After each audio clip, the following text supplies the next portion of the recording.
Good afternoon, Vic. He is a person of interest. As you stated, he is not a suspect and he is innocent until proven guilty. That being said, police are closely scrutinizing his story, as is often the case anytime you have a murder that was committed and it doesn't appear to be random. This dates back to Wednesday when Jane Bashara's body was found in the backseat of her vehicle in an alley on Detroit's east side. Now, that does not sound like a typical carjacking, and so the red flags go up. She was reportedly found in the back seat strangled, and according to our sources, she had on slippers. That's a very long distance for her to drive with nothing but slippers on, and so that almost makes it seem as though she was murdered someplace where she felt comfortable, maybe even her home. Investigators were inside the home she shared with her husband Bob, and they brought in cadaver dogs looking for any traces of a murder scene. They also took multiple computers from the residence. At the same time, family members of Bob Bashara, they have been visiting, and they have offered their unwavering support during this tough time for him. We know he's incapable of this horrific act, and we are totally supporting him, family, community, friends, and we totally support him. He is an innocent man. And we actually knocked on the door several times. No one appears to be home. No one answered the door. There has been at least some activity, but no signs of Bob Bashara. We will continue following this case, as even the national media has, until we get some answers. But for now, that is the latest in Grosse Pointe Park. Malcolm Maddox, 7 Action News.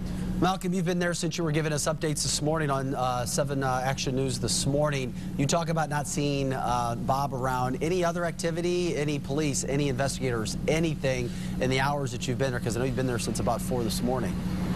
Well, the police have driven by. They have not gone inside, but we've seen several vehicles pull up, and one vehicle actually left with what appeared to be garment bags. We're told that a vehicle left with garment bags, and there were also some young ladies who drove up. We tried to talk to them, offer our condolences, ask how Mr. Bashara is handling this situation. They simply told us to go away. But at this point, there has been a high amount of traffic, as a matter of fact, maybe 3 to 4 cars within the past hour alone, Vic. All right, thank you for the update, Malcolm. This case has made national news, and ABC's legal experts Nancy Grace and Dan Abrams shared their theories on Good Morning America. We'll begin with Abrams discussing strangulation as the cause of death. Always the authorities are going to presume, at least at the outset, that that's a kind of personal way to kill someone. Immediately going to be looking at people that she knew. Also, the fact that it appears that the body was moved, meaning the authorities don't think that she was actually killed in the car, but her body then moved to the car in effectively staging the crime scene. That's another really important detail here as the authorities move forward. We have no forced entry into the car. We have no sex attack. We have no robbery. She's found in the back seat of her 2004 Mercedes. Someone staged this, as Dan accurately pointed out, which means it is not random.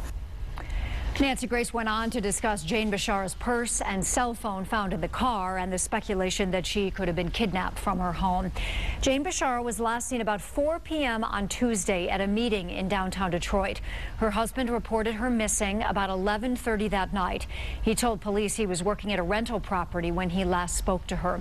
On Wednesday, a tow truck driver discovered her body in her SUV. It was parked in an alley at 7 Mile and Hoover on Detroit's east side. Now, family and friends will begin gathering today to say their final goodbyes to Jane Bashara.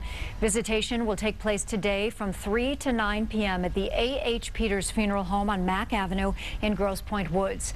Her funeral will be held tomorrow morning at Grosse Pointe Memorial Church. That is set to begin at 10:30. And stay with 7 Action News and WXYZ.com for continuing coverage of the murder investigation of Jane Bashara.